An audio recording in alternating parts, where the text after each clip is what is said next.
She loves me.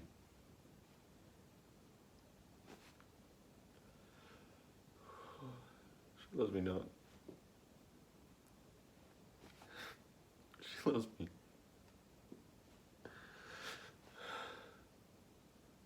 She loves me not. She loves me. She doesn't love me. You see, my mother doesn't love me. I mean, of course not.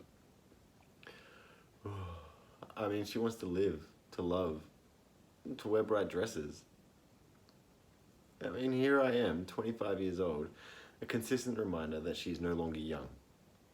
I mean, when I'm there, she's 32. When I'm not, she's 43. And for that, she hates me. Besides, she knows I don't accept the theatre. I mean, she thinks that serving humanity in a sacred cause of art. I mean, while in my opinion, the theatre of today is hidbound and controversial. I mean, when those lights go up in a room with those artificial lights,